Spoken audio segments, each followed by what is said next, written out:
Menta perlokan warak sepi ke kubur Snoh ke Taliban mereka India ban syllat di ke Pakistan syukur tongin sengap yo ke India ke support na ke Afghanistan hapadeng ke jingpyrshang jong ke Pakistan ban wanrah ke jingiapait hapadeng ki artillery External Affairs Minister SD Shankar uladan ke jingkran badu Foreign Minister ke Afghanistan Maulavi Amir Khan mutaki Shankar upan skambiang ye ke jinglong perlok jong ke India bad ke Afghanistan hadin ke punkol badu Maulavi Amir Khan mutaki Upedang ye kejingkan taj jang ke Afghanistan ye ki report thok ka bomshang nong rem na ke Pakistan.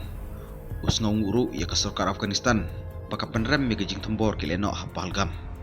Dang sibet katu ka ni ki account Pakistan na social media ki sapriang ye ka khubur thok ba ki leno Pahalgam ki dein Afghanistan kad ba ke India ke pensyai ba ki wan na Pakistan.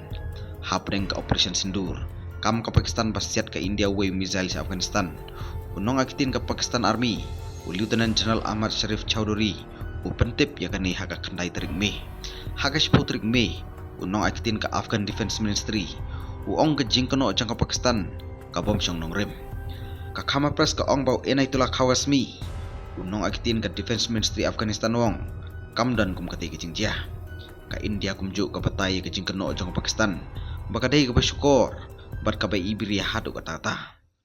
Where Pakistan is concerned, our relations, our dealings with them will be bilateral and strictly bilateral.